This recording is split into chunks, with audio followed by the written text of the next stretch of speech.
What do you hear about what people are saying about ChatGPT? And what's your personal take on ChatGPT? Is it harmful for your brain? I think I rely on it instead of thinking, which isn't good, I know. I see. So there is a tendency to want to rely on it instead of think through, right? Our brain can be too saturated sometimes, and ChatGPT can help us refresh our memory and mind a bit. AI is just a tool. If you use it to help you make decisions and do your work, it is harmful to your brain. But if you use it to help you study and deepen your knowledge, it is good for you. Okay, personally, I treat ChatGPT as an enhanced Google search. So like a learning accelerator for me. But now with like ChatGPT, then it's like so much easier to look up information. You don't have to type certain keywords or phrases into Google. You don't have to scroll through the results that Google gives you.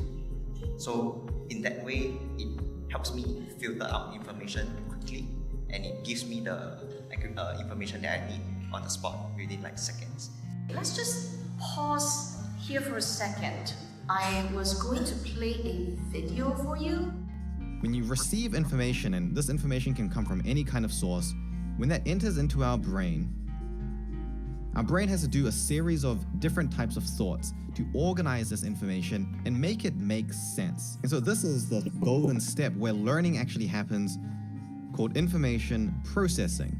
When you do this processing really well, that's when you get a good memory, when you are able to build expertise. All the things that we want when we learn are achieved by doing this processing really well. Now, the key is that when you learn correctly, you spend a lot of time in this part.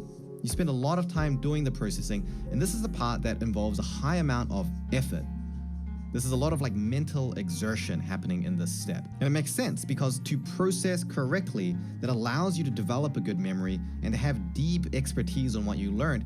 You can't just look at the information superficially, you have to actually actively connect this. You have to compare that information. You have to think about it in relation to a big picture. And you have to eventually form what we call a schema of knowledge. Now, when we think about learning through something like books or lectures or just using Google search, the information is here, and the information is not exactly packaged in the easiest way for your brain to process necessarily. And so to make it make sense in our brain, we have to go through this very active process of organizing the information and evaluating it. Now, the difference with AI and using things like ChatGPT is that it seems that we are able to skip this step. We can actually bypass the processing part. So instead of having to connect it and compare it and think about a big picture, we can just go straight from having the information, prompting ChatGPT to help organize it and make sense of it for us so that it feels easier and more intuitive and simpler to understand. And all of this creates what's called the illusion of learning.